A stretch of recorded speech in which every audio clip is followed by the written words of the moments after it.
Morning, church. Let's all stand up. Today we have in our midst Pastor Ganesh. So let's welcome Pastor Ganesh. Pastor Ganesh is there in our midst. So when two or three are gathered, our Lord is there in our midst.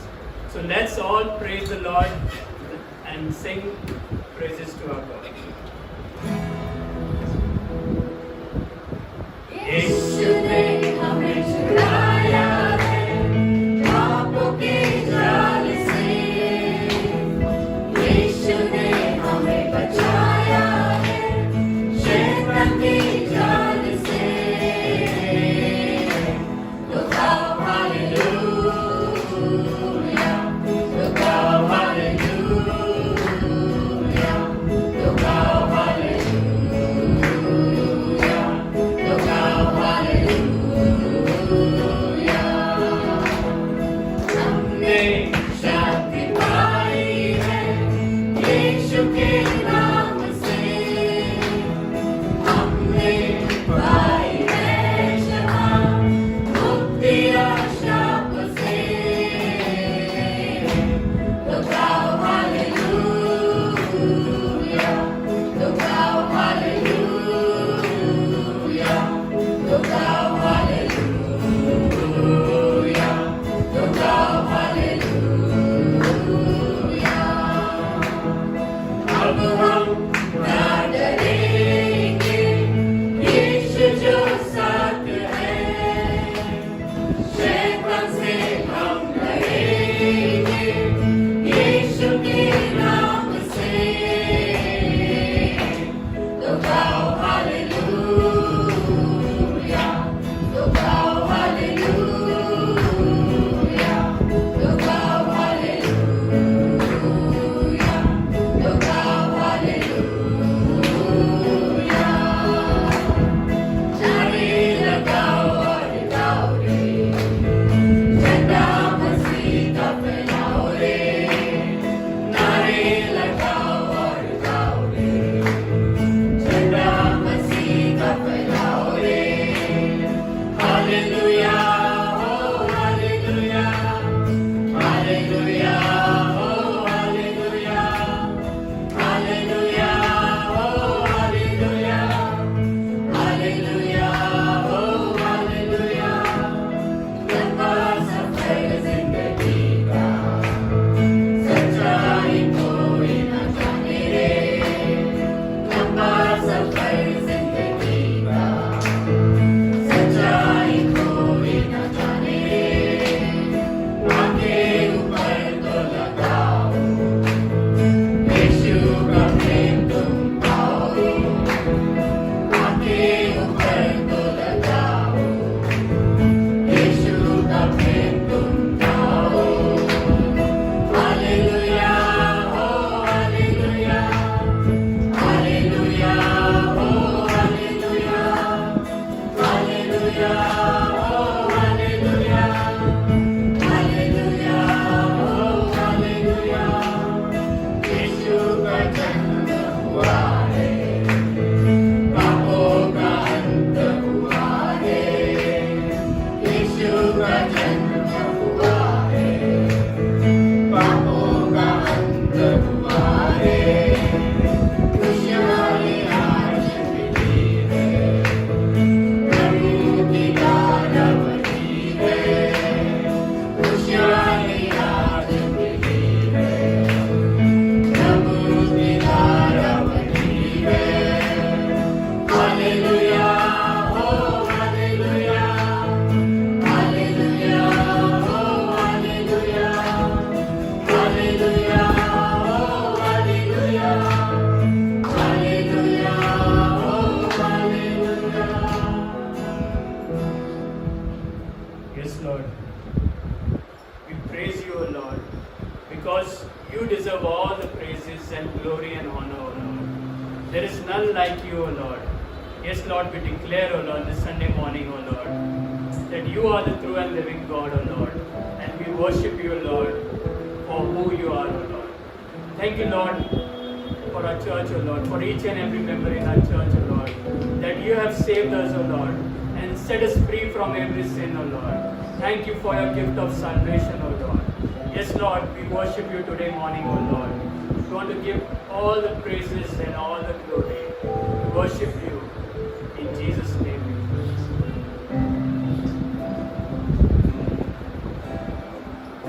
This is holy ground. We're standing on holy ground. For the Lord is here, and where He is holy. This is holy ground. We are standing on holy ground. For the Lord is here, and where He is holy. We are standing on holy ground. And I know there are angels all around. Let us praise Jesus now.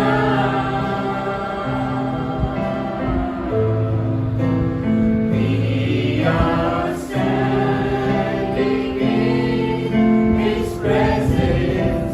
We are standing in His presence. We are standing in God's presence on holy ground.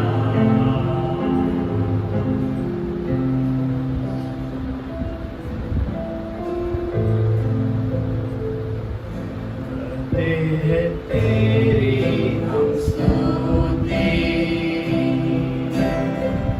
हृदय की गहराइयों से करते हैं तेरी हम स्तुति हृदय की गहराइयों से यीशु तू ही है हमारा प्रभु।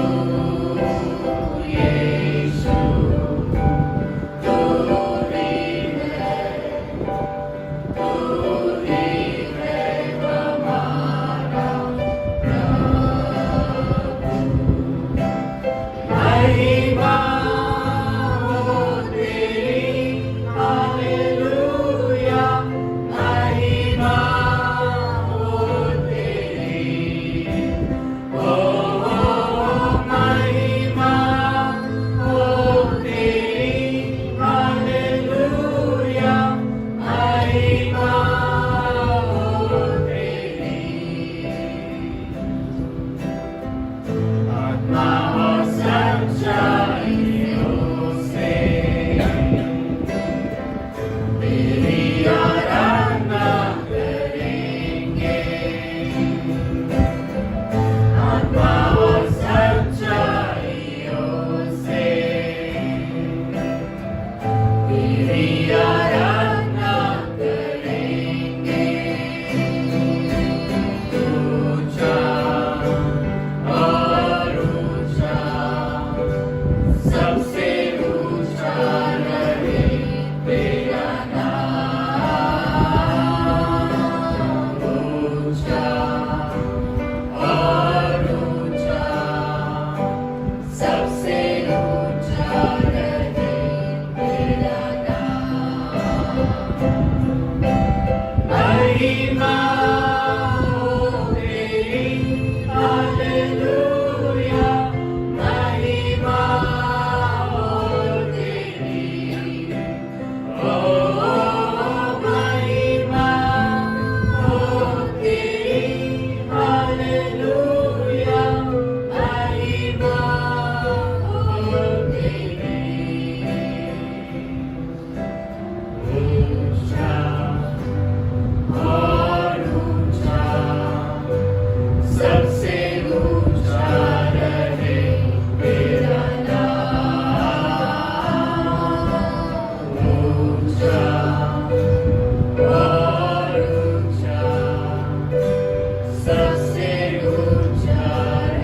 ऊंचा उठाते हैं।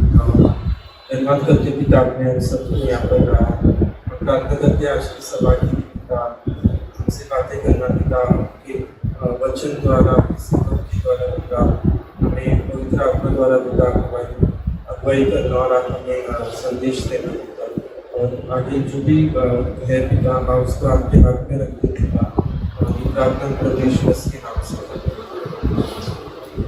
Once again, good morning, church. And the announcement, for the mission trip, please continue to pray for our team who has gone to North India. So they'll be coming back in another few days. But thanks for your prayers, and we'll hear a lot from when they come back from the mission trip. So they are doing good, and they have done a lot of soul winning over there, and they have made a lot of contacts also. So please keep them in your prayers. So there are 2 birthdays in the coming week. That is on 2nd October, which is also the Gandhi Jayanti. So first birthday is of Piyush, which is on 2nd of October, and in 3rd of October is Jessica's birthday, who is here in our midst. So we'll wish for them after the service. Another announcement, as we have been announcing for last few days, that 2nd of October we'll have a special outreach where we'll be reaching the beggars in Vasai and around Vasai. We are planning to give them packets of biryani, and also we'll be giving them old clothes. So you may bring your old clothes along with you the same day, and you can take part in this outreach. We'll let you know very soon more details about this outreach. So that's it for the announcement. So once again, just keep our team who has gone on mission trip in your prayers. So I want to welcome Ajay for the offering message. ये दान का समय, तो एक वचन मैं आपके लिए पढ़ना चाहूँगा। नीति वचन का 3रा अध्याय और वचन 9 और 10 में पढ़ूंगा।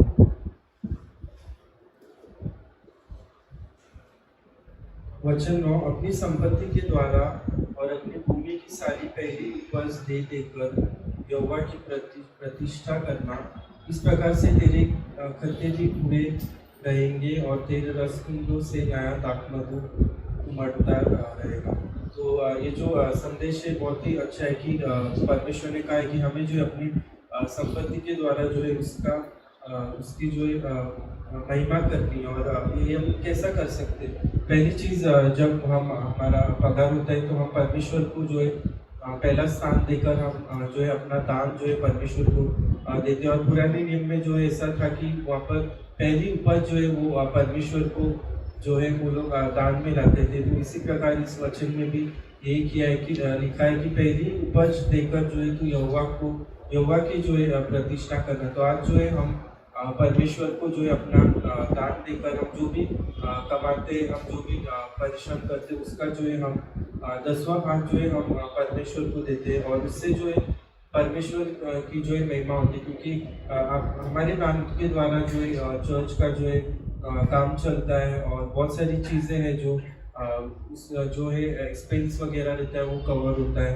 और बहुत सारे लोगों को जो है परमेश्वर का वचन भी जो है उन्हें सुनने के लिए मिलता है जब हम ट्रैक्स बांटते हैं। और बहुत सारी जब हम प्रोग्राम्स करते हैं तो हमें जो है परमेश्वर को जो है पहला स्थान देना और दान देकर जो है हम परमेश्वर की आशीष जो है लेते हैं। क्योंकि अगर हम दान नहीं देते तो हम बहुत सारी जो है आशीषें जो है परमेश्वर से खोते हैं, क्योंकि वो जो है रुका रहता है हम देखने के लिए कि हमारे हृदय में क्या है, मतलब हम उनको आदर देते हैं या नहीं देते। जो हम दान देंगे तो हम परमेश्वर का आदर करेंगे। और आइए हम प्रार्थना करेंगे। प्रभु, हम धन्यवाद करते हैं इस सुंदर दिन के लिए पिता। हम प्रार्थना करते हैं आगे की सभा के लिए पिता, और हम जो भी दान दे पिता उससे आपकी महिमा हो पिता और आप ही का राज्य फैले। तो प्रार्थना हम प्रभु यीशु मसीह के नाम से करते हैं।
introduction.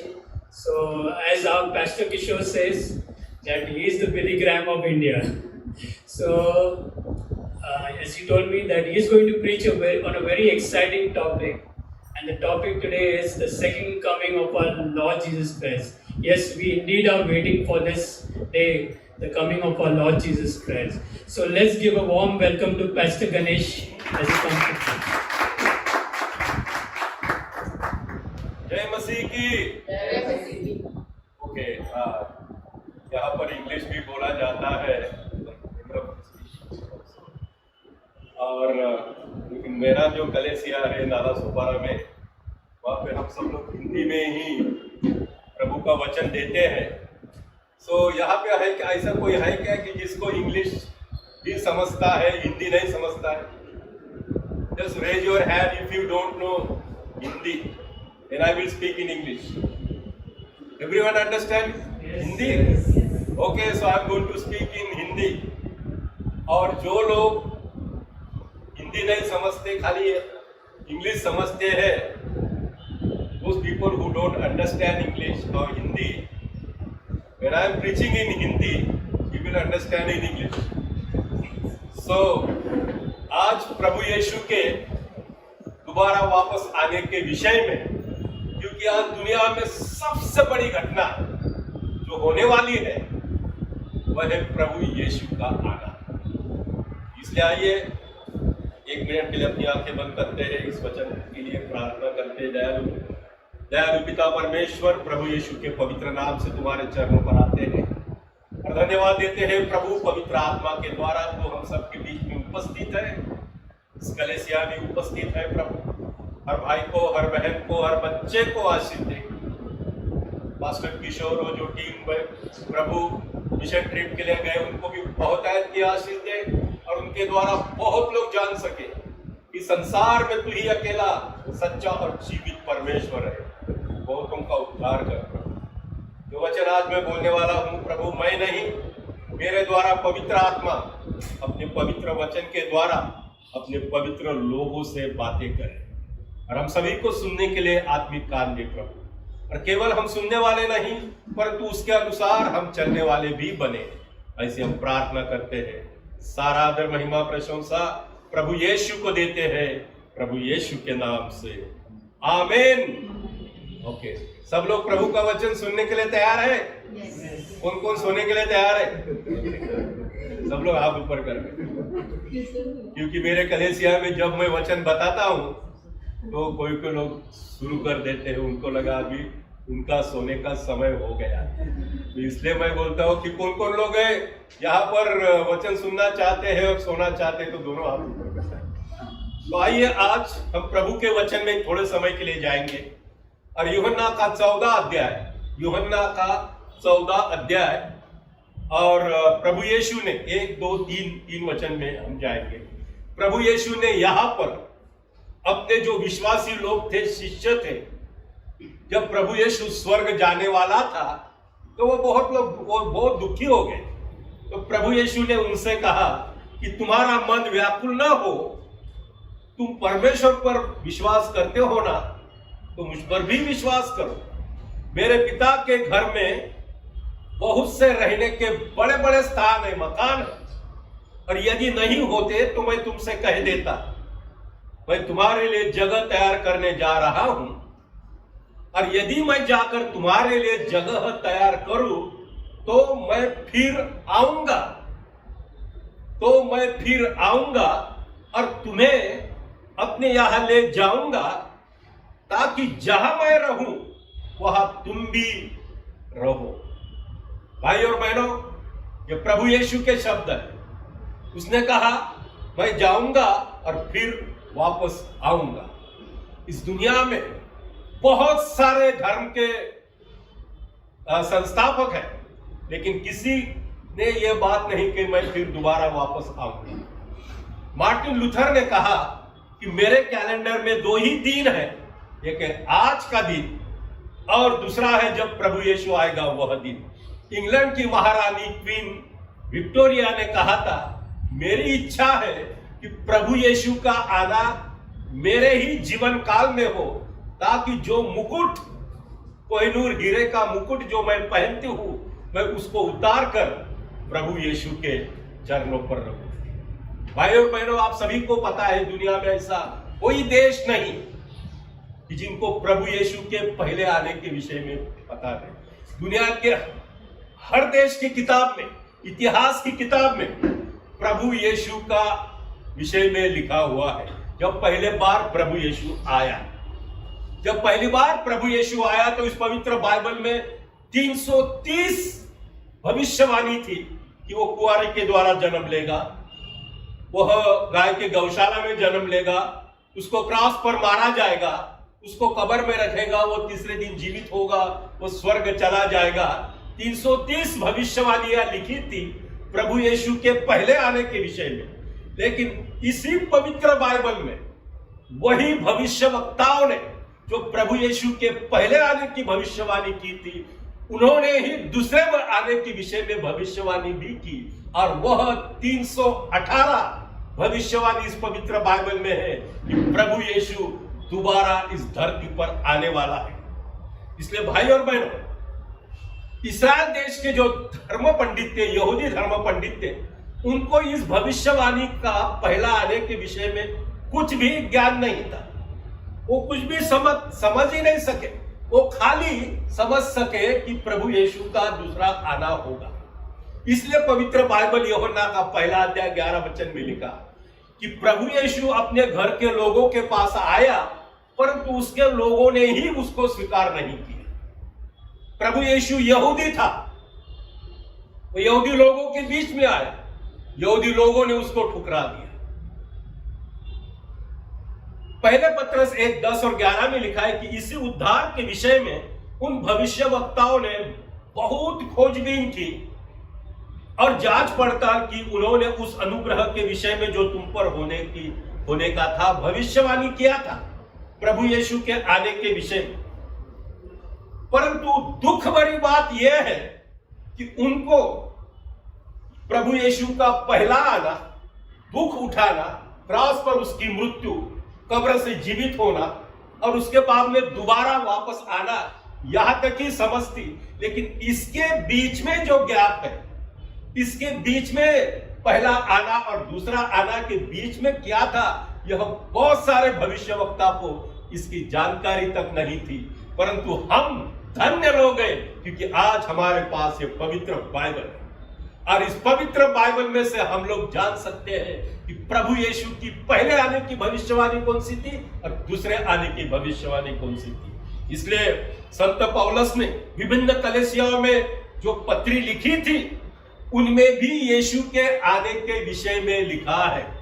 इब्रानियों की पत्री में 3 बार ऐसा लिखा है कि यीशु इस युग के अंत में प्रकट हो गए, मतलब पहली बार आया।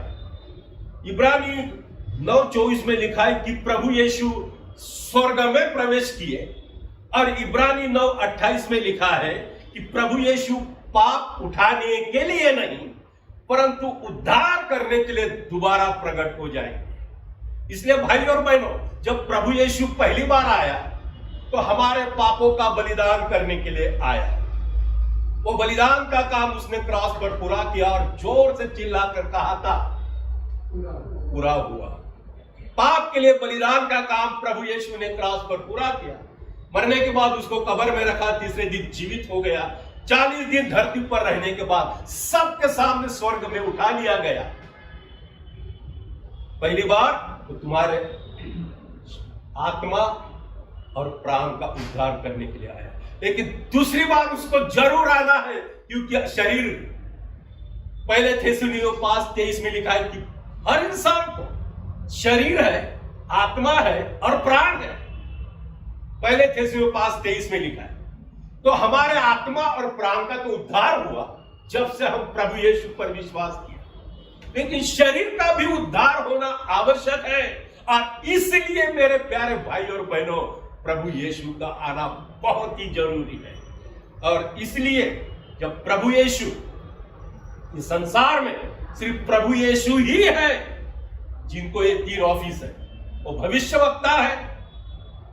भविष्यवक्ता का अर्थ यह होता है प्रॉफिट। प्रॉफिट का अर्थ होता है जो परमेश्वर की ओर से बातें करता है। प्रभु यीशु भविष्यवक्ता के नाते तुम्हारे मेरे पाप का बलि करने के लिए उस क्रॉस पर मारा गया। लेकिन प्रभु यीशु भविष्यवक्ता ही नहीं, वह महायाजक है, क्योंकि जब वो स्वर्ग चला गया, आज वो पिता के दाहिने हाथ में बैठा है और वहां पर वो हमारा महायाजक है। और महायाजक का काम क्या होता है?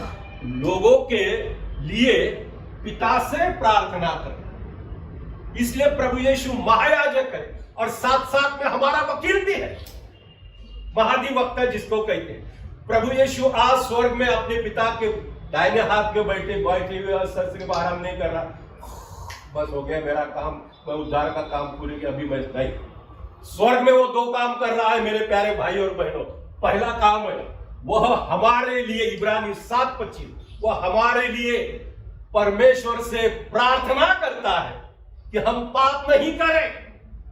लेकिन हम दुनिया में हैं और हमारे अंदर एक पापी स्वभाव है, और वो पापी स्वभाव तब तक नहीं जाएगा जब तक हमें प्रभु यीशु का दोबारा वापस आना नहीं होगा और हमें ये नया शरीर प्राप्त नहीं होगा।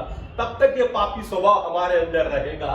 और हमें 3 शत्रु है, एक है शैतान, दूसरा हमारा पापी स्वभाव और तीसरा हमारा ये संसार। ये तीनों भी हमारे आत्मा को नाश करने पर तुले हैं और हमें पाप करने के लिए उकसाते हैं। लेकिन हमारा महायाजक परम पिता परमेश्वर के पास है और वो कहता है, हे पिता, मैं चाहता हूं अजय पाप नहीं करे, मैं चाहता हूं अजय शैतान से और इस दुनिया से और पापी स्वभाव से दूर रहे, वो पाप नहीं करे। लेकिन अजय के अंदर पापी स्वभाव, कभी कभी अजय पाप करता है। तो यही हमारा महायाजक वकील बन जाता है। और आप सभी को पता है वकील का क्या होता है? जज के सामने पैरवी करना। तो जब अजय पाप करता है तो हमारा महाशत्रु शैतान वो पिता के पास स्वर्ग में जाता है और कहता है, हे पिता, मुझे पता है अजय ने पाप किया। तो हमारा महाधिवक्ता जो पहले महायाजक था, अभी वो वकील खड़ा होता है और कहता है कि मिलॉर्ड, अजय के पाप के लिए मैंने अपने प्राण की बलि दिया और मेरे लहू से अजय के सारे पाप शुद्ध हो गए। तो इसलिए भाई और बहनों, प्रभु यीशु एक नबी या प्रॉफिट होने के कारण हमारे पापों के लिए मर गया। वो हमारा महाधिवक्ता और हमारा महायाजक है, परमपिता के पास है।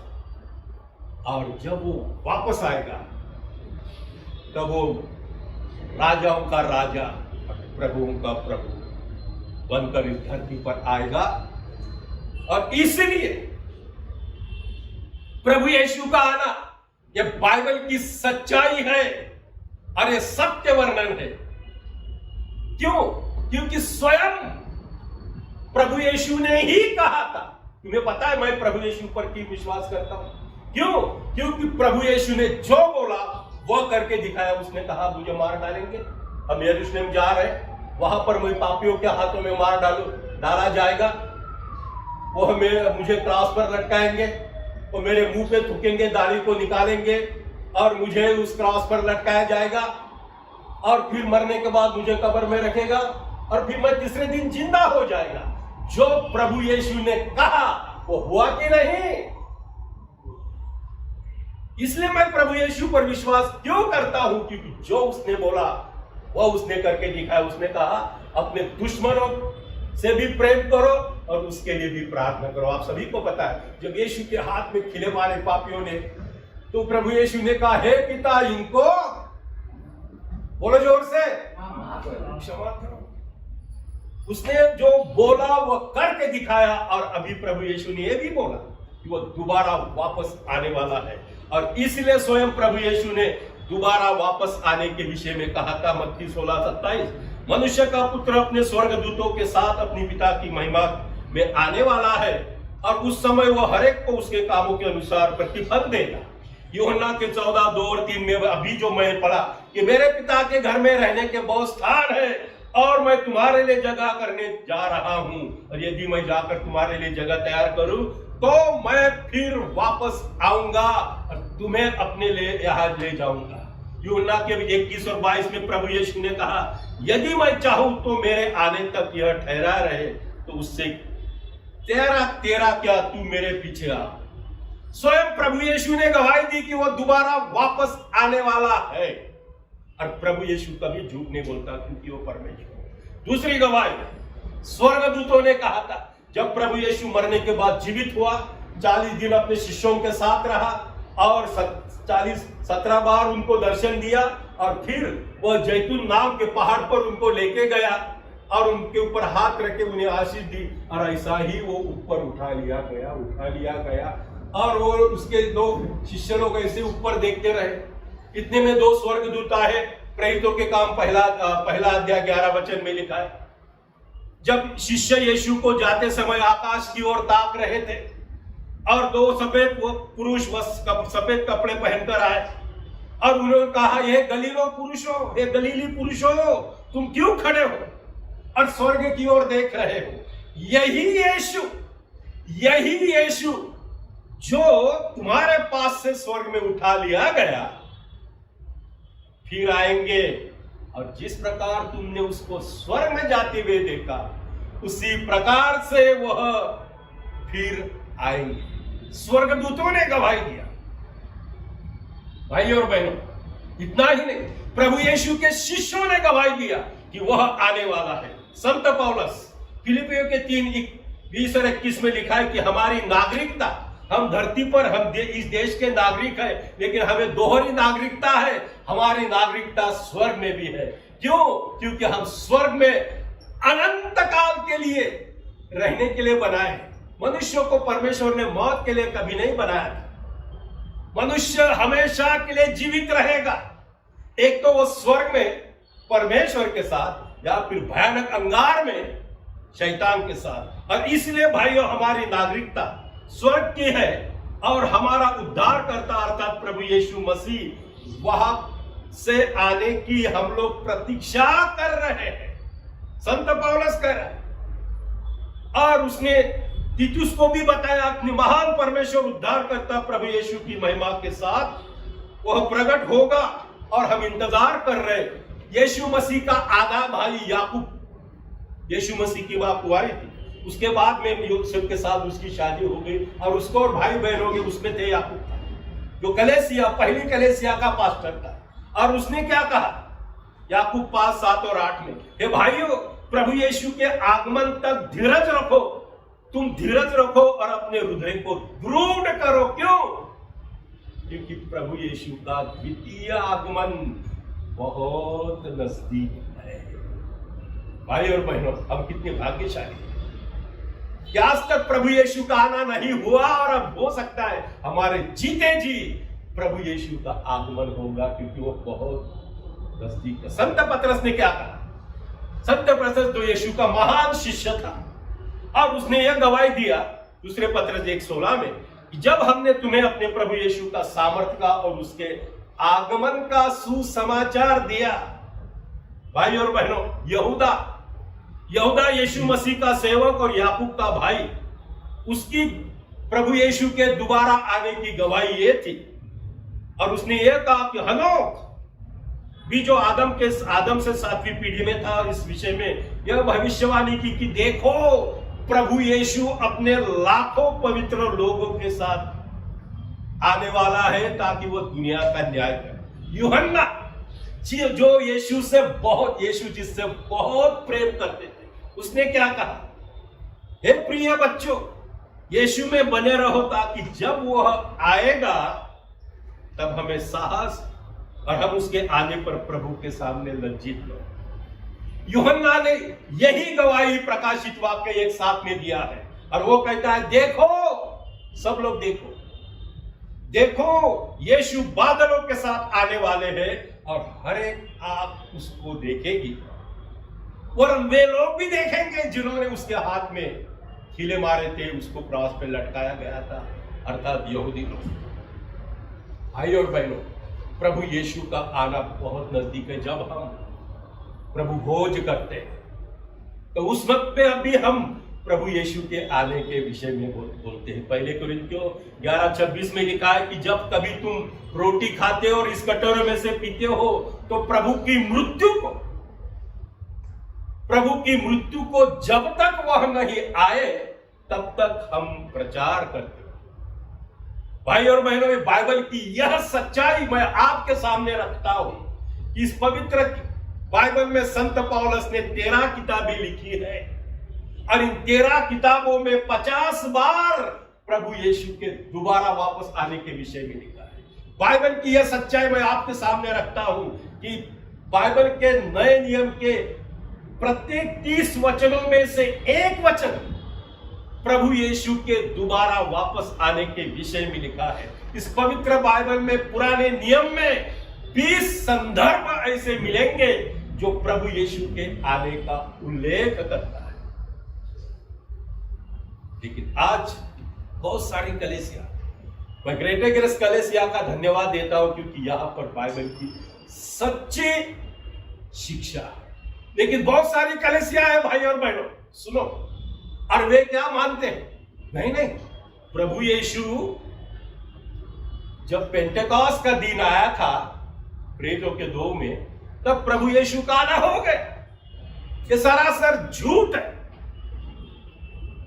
प्रभु यीशु ने स्वयं कहा कि मैं तुमसे कहता हूं मेरा जाना तुम्हारे लिए अच्छा है, और जब तक मैं नहीं जाऊंगा वह सहायक अर्थात पवित्र आत्मा तुम्हारे पास नहीं आएगा, परंतु यदि मैं जाऊंगा तो उसे तुम्हारे पास भेज दूंगा। अभी आप सभी को पता है पेंटेकॉस्ट के दिन पवित्र आत्मा आ गया, प्रभु यीशु नहीं आया। और प्रभु यीशु पेंटेकॉस्ट के दिन के बाद जो भी बाइबल में किताबें लिखी उसमें 150 बार इस बात का वर्णन है कि प्रभु यीशु दोबारा वापस आने वाला। कोई लोग कहते हैं दूसरे कलीसिया के कि जब कोई उद्धार पाता है ना तब प्रभु यीशु उसके पास आता है।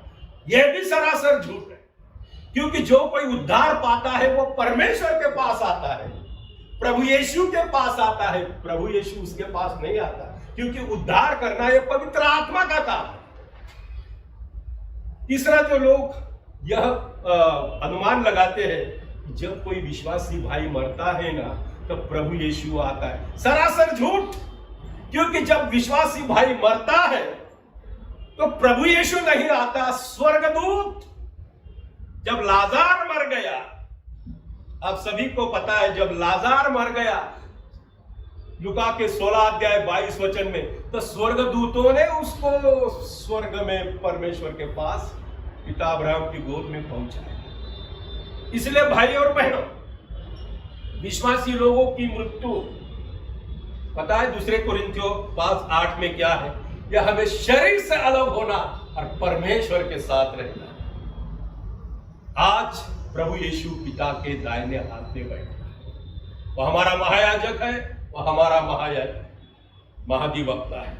एक चौथा अनुमान है, लोग इस बात को मानते हैं दूसरे कलीसिया से, जब सारे दुनिया में प्रभु यीशु का प्रचार होगा ना तब प्रभु यीशु का आना होगा। यह भी सरासर झूठ है। क्यों? क्योंकि सच्चाई यह है कि प्रभु यीशु का आना आकस्मिक, अचानक, अनपेक्षित, जैसा रात को चोर आता है, चोर बता के आता है कि हे अजय आज मैं तेरे घर में चोरी करने के लिए आ रहा हूं, वो बता के आएगा क्या? नहीं। मत्ती के 24 अध्याय 27 वचन, 36 वचन, 42 वचन, 44 वचन, जैसी बिजली पूरब से लेकर पश्चिम तक चमकती है वैसे ही मनुष्य के पुत्र का आना होगा। मत्ती 24:36। उस दिन अथवा उस समय के विषय में किसी को पता नहीं, न स्वर्गदूत न पुत्र, परंतु केवल पिता। मत्ती 24:42 में लिखा है, जागते रहो क्योंकि तुम नहीं जानते तुम्हारा प्रभु किस दिन आएगा। भाई और बहनों, प्रभु यीशु के दोबारा वापस आने की समय सीमा या दिन किसी को पता नहीं, कोई निश्चित नहीं। क्योंकि जब प्रभु यीशु दुनिया में था तो उन्होंने स्वयं कहा था कि उस दिन या उस घड़ी के विषय में कोई नहीं जानता, न ही स्वर्ग से स्वर्गदूत, न ही पुत्र, केवल पिता। तो एक बार क्या हुआ कि यीशु के शिष्य जब यीशु मरने के बाद जीवित हो गए और स्वर्ग जाने की तैयारी में थे, तो यीशु के शिष्य प्रभु यीशु के पास आए, बोले, प्रभु क्या आप इसी समय में आप अपना राज्य स्थापित करने वाले हैं? प्रभु यीशु ने उनको कहा, प्रेरितों के काम एक साथ में, उन समयों या उन कालों को जानना जिनको पिता ने अपने अधिकार में रखा है तुम्हारा काम नहीं। भाई और बहनों, प्रभु यीशु का आना ये निश्चित है और सबसे पहले प्रभु यीशु का आना होगा अपने प्रिय दुल्हन के लिए, कलीसिया के लिए। क्यों? क्योंकि प्रभु यीशु कलीसिया का सिर है और कलीसिया उसका शरीर। जैसा सिर शरीर से जोड़ा है और वो कभी अलग नहीं हो सकता, इसी तरह प्रभु यीशु इस कलीसिया से जोड़ा है। भाई और बहनों, प्रभु यीशु का आना इस प्रकार से होगा जैसा वो स्वर्ग में चला गया, उसी प्रकार से वो स्वर्ग से वापस आने वाला है।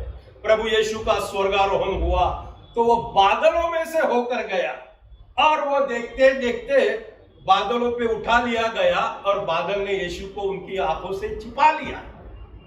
इसी तरह जैसा प्रभु यीशु बादलों से होकर स्वर्ग गया, उसी तरह वो बादलों पर ही आने वाला है।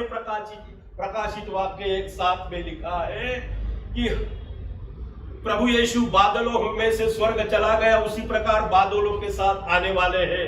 हर एक आंख उसको देखेगी और वरन वे भी उसको देखेंगे जिन्होंने उसे भेजा, और पृथ्वी के सारे लोग उसके कारण विलाप करेंगे। क्यों? 2 प्रकार के लोग धरती पर हैं, एक विश्वासी लोग और एक अविश्वासी लोग। एक वह लोग जो स्वर्ग जाने वाले हैं, एक वह लोग जो नरक में जाने वाले हैं। एक वह लोग जिनके पाप यीशु के लहू से शुद्ध हो गए, और ये एक वो लोग जो अपने पाप में डूबे हुए हैं। और इसलिए एक प्रकार के लोग जो आनंद करेंगे और प्रभु के साथ स्वर्ग में उठा ले जाएंगे, और दूसरे लोग विलाप करेंगे क्योंकि उनके दंड का समय आने वाला है। प्रभु यीशु परमेश्वर का पुत्र, मनुष्य का पुत्र, अपने स्वर्गदूतों की अपने पिता की महिमा के साथ आने वाला है।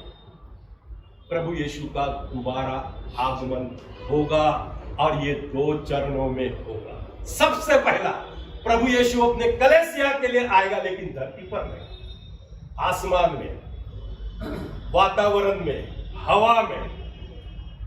और दूसरा जो प्रभु यीशु का आना होगा वह है इस धरती पर जैतून के पहाड़ पर। प्रभु यीशु पर विश्वास करके जो लोग मर गए, जब प्रभु यीशु अपने कलीसिया के लिए आएगा तो आसमान में आएगा, और सबसे पहले जो विश्वास करके मर गए वो पहले जीवित किए जाएंगे। और अगर हम, तुम और मैं जीवित हूं तो हम तुरंत पलक झपकते ही हमारा शरीर बदल जाएगा, हम एक नया गौरवी, तेजस्वी, चमकने वाला शरीर परमेश्वर देगा। इसलिए भाई और बहनों, स्वर्ग में सबसे पहले सारे, जब हम स्वर्ग चले जाएंगे, सारे विश्वासी, केवल विश्वासी वही लोग स्वर्ग में जाएंगे जिनका नाम जीवन की पुस्तक में लिखा है, जिनके पाप यीशु के लहू से शुद्ध हो गए, जिनके अंदर पवित्र आत्मा निवास करता है, जिनका शरीर पवित्र आत्मा का मंदिर है, वे लोग स्वर्ग जाएंगे। और स्वर्ग में सबसे पहला काम होगा कि हम विश्वास करने के बाद प्रभु यीशु की सेवा में कितने विश्वास योग्य रहे, कितने विश्वासी विश्वास में पक्के बने रहे, दृढ़ बने रहे, कितने विश्वास की चाल चले। भाई और बहनों, अगर आप नियमित कलीसिया में आते हैं तो परमेश्वर आपकी तारीफ करेगा, आपको मुकुट देगा। अगर आप प्रभु की सेवा करते हैं विश्वास योग्यता से, प्रभु आपको विवाद न्यायासन के सामने वह आपकी तारीफ करेगा और आपको मुकुट देगा, और 7 साल हम स्वर्ग में रहेंगे। सिर्फ 7 साल ही स्वर्ग में रहेंगे, क्योंकि उसके बाद प्रभु यीशु के साथ हम धरती पर 1000 साल राज्य करने के लिए आने वाले हैं। क्योंकि वो राजा है, आप सभी को पता है। जब पिलातुस ने उसके सामने खड़ा किया था और पिलातुस ने उससे पूछा, क्या तू राजा है? तो प्रभु यीशु ने कहा, हाँ मैं राजा हूं, और इसीलिए तो मैं जन्म लिया, लेकिन मेरा राज्य इस धरती का है। मेरा राज्य आएगा क्योंकि हम हमेशा सदियों से 2000 साल से इस प्रार्थना को लोग करें, हे हमारे स्वर्गीय पिता, तेरा नाम पवित्र माना जाए और तेरा बोलो जोर से, राज्य आए। परमेश्वर का राज 1000 साल प्रभु यीशु इस धरती पर राज करेगा, क्योंकि जब उसका जन्म हुआ 3 ज्योतिष्य आ गए और उन्होंने कहा हमने तो आसमान में तारा देखा, यहूदियों का राजा कहाँ जन्मा है। जब राजा जन्म लिया तो गाय के गौशाला। जब प्रभु यीशु को मारा गया उस क्रॉस पर पिलातुस उसने क्या कहा, क्या लिखा, यह यहूदियों का, बोलो जोर से, राजा है जो वापस आएगा राजाओं का राजा बनकर। और राजा को तो उसकी रानी चाहिए कि नहीं। और कलीसिया, दुनिया की सारे कलीसिया, जितने भी विश्वासी लोग प्रभु यीशु के दुल्हन जो उसकी रानी होगी, और उसके साथ, रानी के साथ, दुल्हन के साथ, कलीसिया के साथ प्रभु यीशु इस धरती पर दोबारा वापस आने वाला है। और वो कहां पे आएगा? जकरिया की पुस्तक, इसका 14 अध्याय 4 वचन, पास्टर गणेश के शब्द नहीं, आप मेरे बातों पर मत विश्वास करो। मैं ये पवित्र बाइबल हर दिन पढ़ता हूं, इसका स्टडी करता हूं 36 साल से। और इसलिए भाइयों, प्रभु यीशु कहां पे आएगा सुनो। उस दिन प्रभु यीशु जैतून के पहाड़ पर पांव रखेगा, और जो पूर्व की ओर और यरूशलेम के सामने है, तब जैतून का पहाड़ पूर्व से लेकर पश्चिम तक बीचों बीच फटकर बहुत बड़ा खड्डा हो जाएगा। तब आधा पहाड़ उत्तर और आधा पहाड़ दक्षिण की ओर हट जाएगा। बाइबल की भविष्यवाणी जकरिया 14:4। और इस्राएल सरकार ने एक न्यूज मैगजीन में ऐसा लेख आया कि जैतून के पहाड़ पर एक बड़ा 5 स्टार होटल बनाने की योजना बनाई, और वहां पर इंजीनियर्स और भूगर्भ वैज्ञानिकों को उस जगह का सर्वे करने के लिए भेजा। जब जांच पड़ताल किया तब उन्हें यह जानकारी मिली कि ये जैतून का पहाड़ कभी भी बढ़ सकता है और वो 2 भागों में बांटा जाएगा। उन्होंने कहा कि यहाँ पर होटल बनाना जो बहुत ही कठिन काम है, क्योंकि खतरनाक होगा, क्योंकि यहाँ पर बड़ा भूकंप होने की संभावना है। भाई और बहनों, आज तक जैतून के पहाड़ पर कोई होटल कुछ नहीं हुआ, क्योंकि वहां पर प्रभु यीशु का आना होगा। सबसे पहला आना प्रभु यीशु का अपने कलीसिया के लिए आसमान में होगा, और दूसरा प्रभु यीशु का आना इस धरती पर होगा। इसलिए भाई और बहनों, पहले जब कलीसिया के लिए प्रभु यीशु आएगा, तब संत पौलुस क्या कहता है?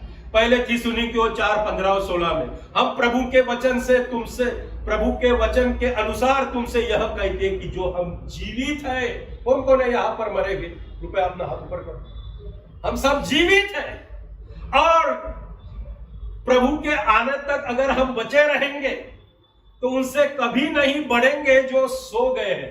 प्रभु यीशु पर विश्वास करके जो मरते ना, वो मरते नहीं, वो महानिद्रा में होते, वो सोते हैं, वो सो गए हैं, अर्थात वो मर गए, क्योंकि प्रभु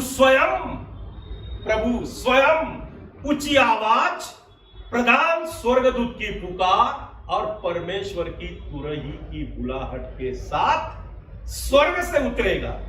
और जो यीशु मसीहा पर विश्वास करके मर गए हैं, वे पहले जी उठेंगे, और तब हम जो जीवित हैं और बचे रहेंगे उनके साथ बादलों पर उठा लिए जाएंगे और हवा में प्रभु से मिलेंगे, और इसको कहते हैं रैप्चर।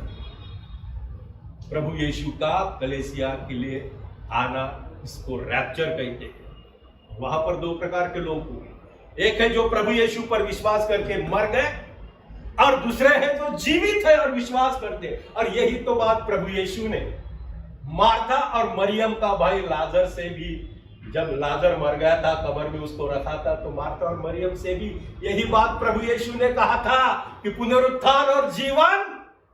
अरे बोलो जोर से, बोलो जोर से, जब तक तुम जोर बोलेगा नहीं मैं बोलेगा, बोलो जोर से, पुनरुत्थान और जीवन। भाई बोलो मेरे पीछे, पुनरुत्थान और जीवन। प्रभु यीशु ने कहा, नहीं मैं तुमको, बोलो मेरे पीछे, प्रभु यीशु ने कहा पुनरुत्थान और जीवन मैं हूं। जो उस पर विश्वास करता है, अगर वो मर भी गया तभी वो जीवित रहेगा। और जो जीवित है, अरे बोलो जोर से, क्या खाना खा के गया? जो जीवित है और विश्वास करता है कभी नहीं मरेगा।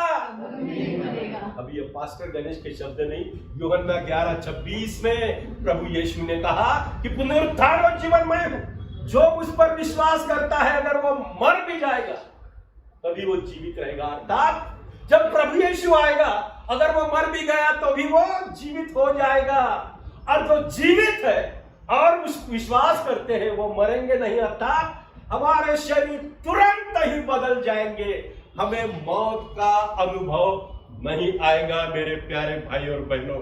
और इसलिए मैं आपको बताना चाहता हूं, संत पौलुस कहता है, भाई तुम्हें एक बहुत रहस्य की बात, सीक्रेट, गुप्त बात बताना चाहता हूं। पता है वो बात क्या है? पहले कुरिन्थियों 15:51-57 में, देखो मैं तुम्हें भेद की बात बताना चाहता हूं। हम सब नहीं सोएंगे, हम सब नहीं मरेंगे, परंतु सब के सब बदल जाएंगे। हमारा ये पापी स्वभाव, पापी शरीर तुरंत ही अविनाशी शरीर बन जाएगा, अमरता का रूप धारण करेगा। अंतिम तुरई फूकते ही वो होगा और तुरई फूकी जाएगी, और जो मरे हुए हैं वे अविनाशी दशा में उठाए जाएंगे और हम बदल जाएंगे। क्योंकि यह अनिवार्य है, यह आवश्यक है कि यह पापी शरीर निकलकर वह महान गौरवी शरीर जो तेजस्वी है, जिससे प्रकाश निकलता है, वह महान गौरवी शरीर जो यीशु मरने के बाद उसको मिला, वही शरीर से, क्योंकि यह शरीर तो धरती पर रहने के लिए है, लेकिन यही शरीर हम स्वर्ग में नहीं जा सकते ले, इसलिए हमें नया शरीर प्रभु यीशु देने वाला है। और यह कभी होगा जब प्रभु यीशु का आना होगा। भाई और बहनों, रैप्चर के वक्त क्या होने वाला है सुनो। रैप्चर के वक्त जो विश्वासी लोग हैं वो अविश्वासी लोगों से अलग हो जाएंगे। अगर पति विश्वासी है और पत्नी अविश्वासी है तो अलग हो जाएंगे। अगर पत्नी विश्वासी है और पति अविश्वासी है तो अलग हो जाएंगे। भाई विश्वासी और बहन अविश्वासी है तो अलग हो जाएंगे। अगर एक मित्र विश्वासी है और उसका दोस्त अविश्वासी है तो अलग हो जाएंगे। क्यों? क्योंकि प्रभु यीशु ने ही लूका 17:34-36 में कहा, मैं तुमसे कहता हूं उस रात को दो व्यक्ति एक खाट पर सोएंगे, अर्थात पति पत्नी, उनमें से एक लिया जाएगा, दूसरा छोड़ दिया जाएगा।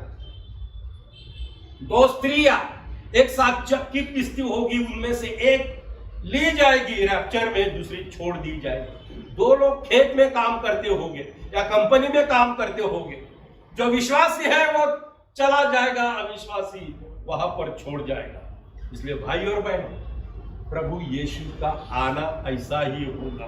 क्यों? क्योंकि अब बाइबल बताती है प्रभु यीशु का आना इस प्रकार से होगा। परमेश्वर की ऊंची आवाज, प्रभु स्वयं ऊंची आवाज। आप सभी को पता है जब लाजर मर गया, उसको कब्र में रखा गया था, तो प्रभु यीशु ने जोर से चिल्लाकर क्या कहा? लाजर बाहर आ जाओ। मैं तुमको बताना चाहता हूं, अगर प्रभु यीशु सिर्फ बोलता था ना बाहर आ जाओ, तो जितने भी उधर कब्र में लोग थे सबके सब बाहर आ जाए। लेकिन प्रभु यीशु ने कहा लाजर बाहर आ जाओ। और इसी प्रकार से जब प्रभु यीशु स्वर्ग से आएगा, जो विश्वासी 2000 साल से लोग मर गए, किसी को दफनाया गया, किसी को जलाया गया, और वो सब जब प्रभु यीशु की आवाज को सुनेंगे, प्रभु ऊंची आवाज में उनसे कहेगा बाहर आ जाओ, ऊपर आ जाओ। और प्रधान स्वर्गदूत की पुकार, स्वर्गदूत क्या कहेगा? प्रभु यीशु में सोए हुए प्रभु के लोगों, भक्तों, जागो, मृत्यु से जीवित हो जाओ, सुबह हो गई है और यह पहले पुनरुत्थान की सुबह है। प्रभु भी ऊंची आवाज में कहेगा और प्रधान स्वर्ग में स्वर्गदूत भी पुकारेगा। और इसलिए भाई और बहनों, ये जो ऊंची आवाज है अविश्वासी लोग नहीं सुनेंगे, उनको लगेगा अरे तो आसमान से बादल गरजा है। आप सभी को पता है यूहन्ना 12 अध्याय 28 से 19 में जब प्रभु यीशु के साथ परमेश्वर पिता बात कर रहा था, तब लोगों ने क्या सुना, अरे ये तो आसमान से बादल गरजा है। लेकिन वो बादल उन लोगों के लिए गरजा है जो अविश्वासी लोग हैं। प्रभु यीशु के लिए तो वो परमेश्वर की आवाज थी। आप सभी को पता है जब पौलुस शाऊल था, पौल बनने के पहले वो मंडली का, कलीसिया का कितना सताता था, विरोध करता था। जब दमास्कस के रोड में प्रभु यीशु ने उसको आसमान से दर्शन देकर कहा, शाऊल शाऊल तू मुझे क्यों सताता है। उसके साथ जो लोग थे उन्होंने तो आवाज सुना, लेकिन पता ही नहीं चला वो ये क्या। भाई और बहनों, ये आवाज परमेश्वर की ऊंची आवाज केवल विश्वासी लोग ही सुनेंगे। और वो चाहे कहीं भी हो, यह आवाज इतनी तीव्रता से, इतनी प्रचंड भेदने वाली होगी, भेदक होगी कि ऐसी कौन सी कब्र नहीं जिस कब्र तक वो आवाज नहीं पहुंचेगी। चाहे कितनी भी गहरी कब्र हो, भूगर्भ कब्रस्तान हो, तलघर में दफनाया हो, तहखाने में दफनाया हो, चाहे बड़े बड़े पत्थरों के अंदर दफनाया हो, चाहे समाधि लिया हो, प्रभु यीशु की यह आवाज इतनी गहराई से विश्वासी लोगों के कानों में जाएगी और वह मरे हुए में से फिर से जीवित हो जाएगी। मास्टर गणेश के शब्द है, बाइबल में लिखा है। इसलिए भाई और बहनों, पहले पुनरुत्थान के दिन में क्या होने वाला है? पहले पुनरुत्थान की पहली सुबह का महिमामय दिन, जहां पूरा वातावरण लोगों के आत्मा से, मरे हुए लोगों के आत्मा से भरा हुआ होगा और वे आत्माएं शरीर में जहां जहां उनको दफनाया गया उस शरीर में प्रवेश करेगी और वहां पर से वो जीवित हो जाएंगे। सारा कब्रिस्तान, सारा चर्च में दबे हुए लोग, गाड़े हुए लोगों, ऐसा लगेगा कि यहां पर हल चलाया गया। ऐसा होने वाला है और कब्रिस्तान ऐसा दिखेगा कि जैसा हल चलाया हुआ है, जोता हुआ है, हल चलाकर खोदा गया। स्मारक जगह, कब्र की पाटियां पलट जाएगी। गुबंज, शव कक्ष, तहखाना, कब्रिस्तान, दफन करने वाली जगह पर सब इधर उधर बिखर जाएंगे, चूर चूर ध्वस्त किए जाएंगे, क्योंकि जितने भी विश्वासी लोग वहां पर महानिद्रा ले रहे हैं वे बहुत बड़ी संख्या में महिमा में शरीर के साथ जीवित हो जाएंगे। और जो प्रभु के आने तक बचे हुए लोग हैं उनके शरीर बदल जाएंगे। अभी सवाल यह है, प्रभु यीशु का आना कभी भी हो सकता है और एक ही बार हो। और आप कहेंगे पास्टर गणेश, अभी आज अमेरिका में अभी इसी समय लोग सो रहे क्योंकि वहां पर रात है। जब प्रभु यीशु का आना होगा उनके लिए रात में होगा, लेकिन हमारे लिए दिन में होगा। अगर यहां पर प्रभु यीशु रात के समय आ गया तो हम रात में उठा ले जाएंगे और वो लोग दिन में उठा ले जाएंगे, क्योंकि प्रभु यीशु का आना कभी भी किसी भी समय हो सकता है। देखो, दूल्हा आ रहा है, उससे भेंट करने चलो। और जिस घर में पत्नी विश्वासी है, पति विश्वासी नहीं, या पति विश्वासी है, पत्नी विश्वासी नहीं, जब रैप्चर हो जाएगा सुबह उठेंगे, अरे बच्चों के कपड़े हैं, पत्नी कहाँ गई, दरवाजा को कड़ी वैसा ही लगाया गया है, बाहर से तो बंद नहीं है। भाई और बहनों, जब पति सुबह उठेगा तो क्या देखेगा? उसकी विश्वास करने वाली पत्नी चली गई। पत्नी सुबह उठेगी तो क्या देखती है? उसका पति जो विश्वास करता है वह चला गया। भाई बहन, विश्वास करने वाले नवजात बच्चे, दूध पीने वाले बच्चे सारे चले गए। लोग काम पे जाएंगे, काम पर जो विश्वासी लोग थे वो भी चले गए। इसलिए प्रभु यीशु ने कहा कि जैसे नोहा के दिनों में हुआ वैसा ही मनुष्य के पुत्र के आने के समय में होगा। उस दिन तक लोग खाते पीते रहे, शादी ब्याह करते रहे, और जब जल प्रलय आकर उन सबको बहा न ले गया तब तक उनको कुछ भी मालूम नहीं पड़ा और विश्वासी लोगों को कुछ भी पता नहीं चलेगा। नोहा के दिन आज वैसे ही दिन है जो नोहा के जमाने में थे। नोहा के दिनों में लोग खाते पीते थे, शादी करते थे, खरीदारी करते थे, धंधा करते थे, बड़ी बड़ी बिल्डिंग बनाते थे, घर बंगला और गाड़ी और मौज मजा ख्याली खुशाली करते थे।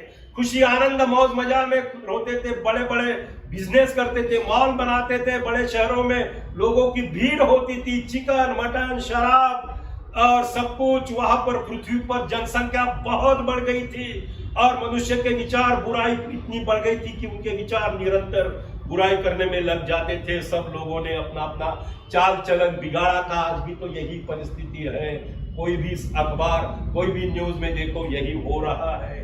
और पृथ्वी उपद्रव से भर गई थी, जहां वहां भ्रष्टाचार, आज भी भ्रष्टाचार ही है। और नाजायज अवैध सेक्स संबंध बहुत बढ़ गए थे और यौन संबंध में लोग ज्यादा व्यस्त रहते थे, विचार मतलब लवलीन हो जाते थे। अनैतिकता, दुराचार, दुष्टता का प्रचार किया जाता था। संगठित अपराध, शैतानी गतिविधियां उन दिनों में बहुत बढ़ गई। क्या हुआ? प्रभु यीशु ने कहा जैसे नोहा के दिनों में हुआ वैसा ही मनुष्य के पुत्र के आने के समय में भी हुआ। आज भी वही दुनिया है जो नोहा के जमाने में, आज भी वही पाप दुनिया में चल रहा जो नोहा के जमाने में होता था। अचानक स्वर्ग से बहुत बड़ी गरजने की आवाज सुनाई पड़ेगी। अब लोग दरवाजे खिड़कियां खोलकर बाहर देखेंगे, इतनी बड़ी आवाज, और ये क्यों हुई? और वो यह चौंकाने वाला खतरनाक लोगों के लिए, अविश्वासी लोगों के लिए वो आवाज होगी, लेकिन विश्वासी लोगों के लिए वो परमेश्वर की आवाज होगी। और इसलिए जब लोग आवाज से संभल जाएंगे तो क्या देखेंगे? हजारों लाखों लोग इस धरती पर से चले गए। जो ट्रेन में सफर कर रहे हैं, ट्रेन का ड्राइवर उठा लिया गया और ट्रेन बिना रुकी जा रही।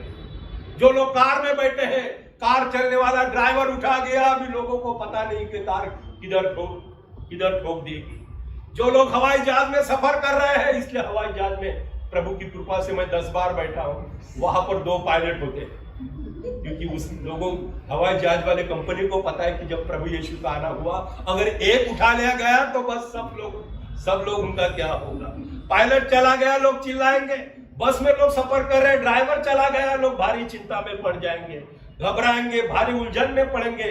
जहां वहां अव्यवस्थित अस्त व्यस्त हो जाएगा, घबराहट फैल जाएगी। परंतु उन दिनों में जब ये रैप्चर होगा, कोई लोग जो सिर्फ मुंह से विश्वास करते हैं लेकिन दिल उनका दूर है, वे लोग जान जाएंगे कि अरे ये तो रैप्चर है। अब उस दिन में वो लोग पश्चाताप करेंगे, लेकिन उनके लिए बहुत देर हो जाए। क्यों? क्योंकि प्रभु यीशु ने ही कहा, जो मुझे हे प्रभु कहता है, सब लोग स्वर्ग के राज्य में नहीं जाएंगे, लेकिन जो मेरे पिता की इच्छा पे चलता है। प्रभु यीशु ने सावधान किया हमें कि जो लोग उस दिन बहुत लोग मुझसे कहेंगे हे प्रभु, क्या हमने आपके नाम से भविष्यवाणी नहीं किया? आज भी बहुत कलीसिया में मैं देखता हूं, वहां पे यहाँ पर एक अजय नाम का है, उसकी शादी मार्च में होगी और जुलाई में उसको नौकरी मिलेगी, और वो सब भविष्यवाणी करने लगे। ऐसे ही लोग प्रभु यीशु ने क्या बताया कि हमने क्या आपके नाम से भविष्यवाणी नहीं की? क्या हमने आपके नाम से दुष्टात्मा को नहीं निकाला और आपके नाम से बहुत चमत्कार और आश्चर्य कर्म नहीं किए? तब प्रभु यीशु कहेगा, मैं तुमको कभी नहीं जाना, हे कुकर्म करने वालों, मेरे सामने से चले जाओ। ऐसे लोग होंगे, लेकिन वो जान जाएंगे कि अरे ये तो रैप्चर है। परंतु ऐसे भी मसीह लोग होंगे जिन्होंने प्रभु यीशु पर विश्वास किया, उनके जीवन में बदलाव आया और वे परमेश्वर के अनुग्रह से उनका उद्धार हुआ। वो सब परमेश्वर के स्वर्ग में उठा लिए जाएंगे। और यही न्यूज टेलीविजन के द्वारा, अखबारों के द्वारा बार बार बताया जाएगा कि इस दुनिया में से हजारों लाखों करोड़ों लोग कहां गायब हो गए। भाई और बहनों, पवित्र बाइबल में 3 प्रकार के उदाहरण मैं आपके सामने बताना चाहता हूं। पहला उदाहरण है योसेफ। अभी योसेफ यह प्रभु यीशु का चित्र है, क्योंकि योसेफ को 12 भाई थे, उसके भाइयों ने उसको सताया और उसको बेच दिया, उसको खड्डे में डाला, उसको बेच दिया। एक दिन योसेफ प्रधानमंत्री बना तो सारे भाई उसके सामने दंडवत। योसेफ यह प्रभु यीशु का चित्र है। दूसरा है चित्र उत्पत्ति का 5 अध्याय 24। और 24 वचन में ऐसा लिखा है कि हनोक परमेश्वर के साथ साथ 300 साल तक चला। जब हनोक 365 साल का हुआ तो परमेश्वर ने उसको उठा लिए गया। हनोक यह कलेसिया का चित्र है, प्रभु यीशु योसेफ प्रभु यीशु का चित्र है। हनोक कलेसिया का चित्र है, क्योंकि कलेसिया जीते जी इस धरती पर से उठा लिए जाएंगे। और तीसरा जो चित्र है वह है नोहा, क्योंकि जब महाजल प्रलय हो गया तो नोहा और उसके परिवार को जहाज में परमेश्वर ने बचाया। और जो नोहा और उसका परिवार यहूदी लोगों का चित्र है, क्योंकि जब प्रभु यीशु की कलीसिया धरती पर से चली जाएगी, 7 साल तक इस दुनिया में भयानक समय आएगा जिसको महाक्लेश का समय कहते हैं। मत्ती के 24 में उसका वर्णन किया गया है। और यहूदी लोग जो परमेश्वर के चुने हुए हैं वह उस महाक्लेश से गुजरेंगे। और इसलिए भाई और बहनों, सवाल यह है कि कौन कौन उस रैप्चर में उठा ले जाएंगे। अगर आज आप भी यहां पर हैं और आपको इस बात की खातिर नहीं क्या प्रभु यीशु आने के बाद मैं धरती से उठाया जाएगा कि नहीं, तो आज इसी समय आप इस पूरी तरह से इस खातिर को कर सकते हैं। कोई कहते हैं कि सारे कलीसिया के लोग उठा ले जाएंगे।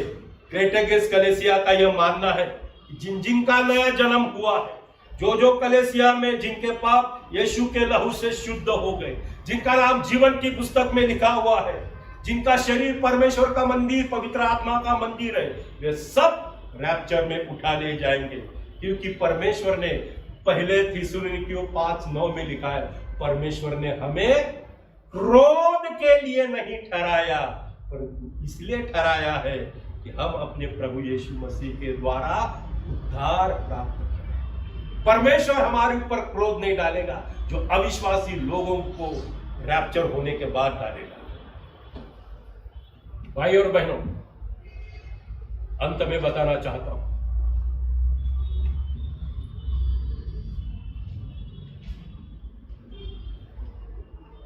प्रभु यीशु का द्वितीय आगमन, दोबारा आना, ये निश्चित है और अभी यही होने वाली अद्भुत घटना। और ये कितनी रोमांचक घटना होगी कि हम में से कोई लोग, आप में से कोई लोगों की मौत नहीं होगी। आपको कब्र में जाना नहीं पड़ेगा, आपको कफन नहीं पहनना पड़ेगा, आपके ऊपर लोग मट्टी नहीं डालेंगे, क्योंकि आपका ये शरीर पलक झपकते, जितनी आग की पुतली नीचे ऊपर होती है, पलक झपकते ही अविनाशी शरीर में बदल जाएगा। हम कब्र में नहीं जाएंगे, हम पर मिट्टी नहीं डाली जाएंगी, परंतु हमें नया तेजस्वी स्वर्गीय कपड़े पहनाए जाएंगे और हम अनंत काल तक अमरता धारण करेंगे। और जो विश्वासी लोग मरने के बाद जीवित हो गए उनके साथ हमारा पुनर्मिलन होगा, हम आसमान में पहुंचाए जाएंगे। पवित्र आत्मा हमें आसमान में पहुंचाएगा। और जो हमारे प्रिय लोग यीशु पर विश्वास करके मर गए वे भी जीवित होकर हम उनसे मिलेंगे और स्वर्ग में हमारा न्याय होने के बाद हमें मुकुट दिए जाएंगे। वो मुकुट हम प्रभु यीशु के चरणों पर रखेंगे और उसके बाद एक अद्भुत घटना होने वाली है। बहुत ही बड़ा विवाह का, शादी का हॉल में हम सारे विश्वासी भाई बहन उस शादी के मंडप में पहुंचाए जाएंगे और एक दूसरे के साथ हमारी फिर से संगति होगी। अजय और पूजा की मम्मी उसके साथ संगति करेगी, मेरे माता पिता जो इस धरती पर से चले गए उनके साथ मैं और मेरा परिवार संगति करेंगे। और स्वर्ग में हम उस वक्त में जिस तरह शादी के वक्त गीत गाया जाता है, हम भी नया गीत गाएंगे जिसका रिकॉर्डिंग प्रकाशित वाक्य 5 अध्याय और 12 वचन में लिखा है। वध किया हुआ मेमना ही सामर्थ्य, धन, ज्ञान, शक्ति, आदर, महिमा और धन्यवाद के योग्य है। अब नया गीत गाएंगे जिसका रिकॉर्डिंग प्रकाशित वाक्य 5:12 में किया है कि वध किया हुआ मेमना ही सामर्थ्य, धन, ज्ञान, शक्ति, आदर, महिमा और धन्यवाद के योग्य है। आप सब लोग मेरे पीछे एक बार बोले, वध किया हुआ मेमना। सब लोग बोलो, वध किया हुआ मेमना धन्यवाद के योग्य है। वध किया हुआ मेमना धन्यवाद के योग्य है। आइए हम प्रार्थना अपनी अपनी आंखों को बंद कर सिर को झुका दें।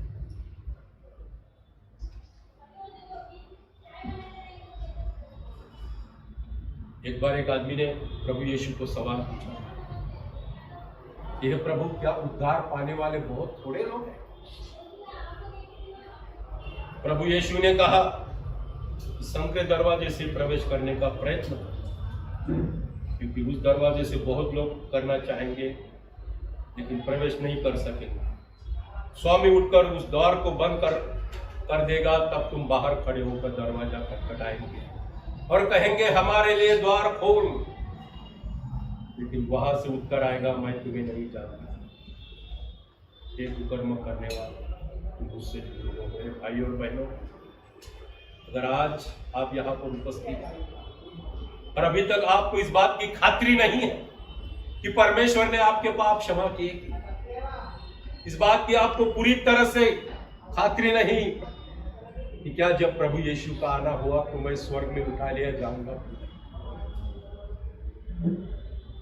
आपको इस बात की खातिरी नहीं, परमेश्वर ने आपके पाप यीशु के लहू से धोए थे।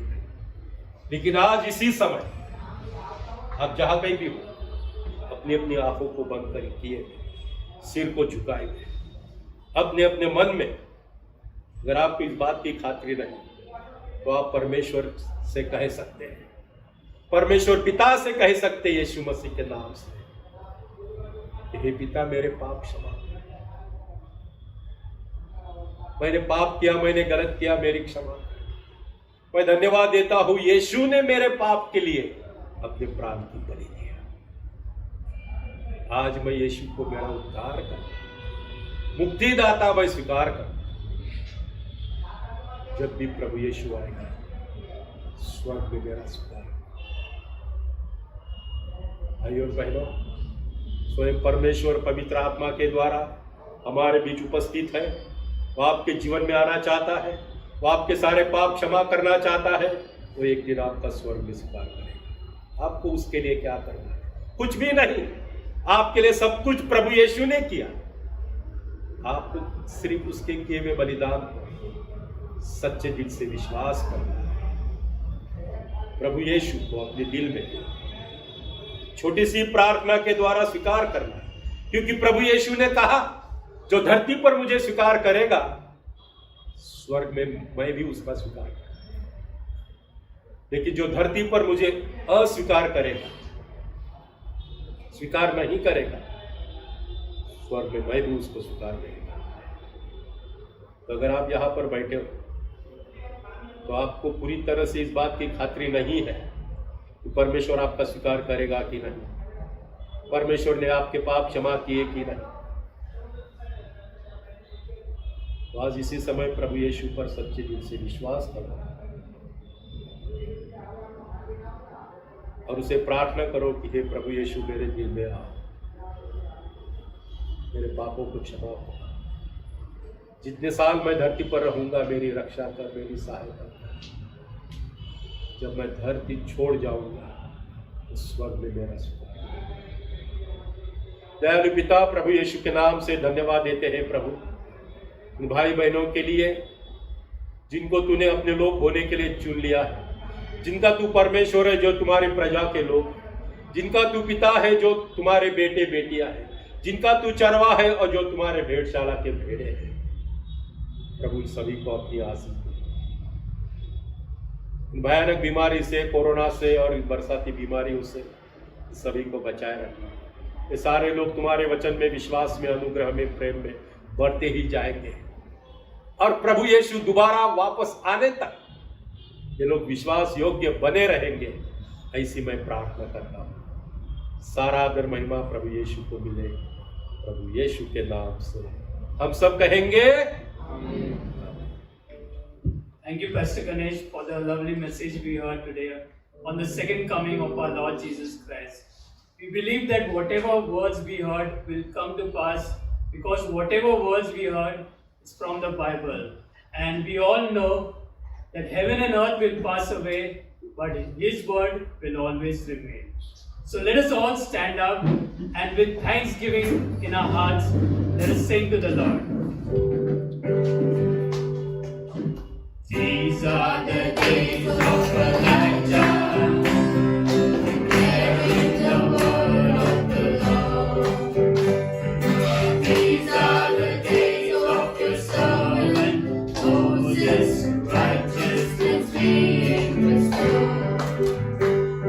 And though these are days of great trial, of famine and darkness and storm, still we are the voice in the desert, crying, preparing the way of the Lord. Behold, He comes, riding on the clouds, shining like the sun, and the trumpet call. Lift your voice, it's year of jubilee, for out of Zion is salvation come. These are the days of Ezekiel, the dry bones becoming as flesh. And these are the days of your servant David, rebuilding the temple of praise. And these are the days of the harvest, the fields are refining the word. And we are the laborers in vineyard, declaring the word of the Lord. Behold, He comes, riding on the clouds, shining like the sun, and the trumpet call. Lift your voice in the year of jubilee, and out of Zion's hills salvation come.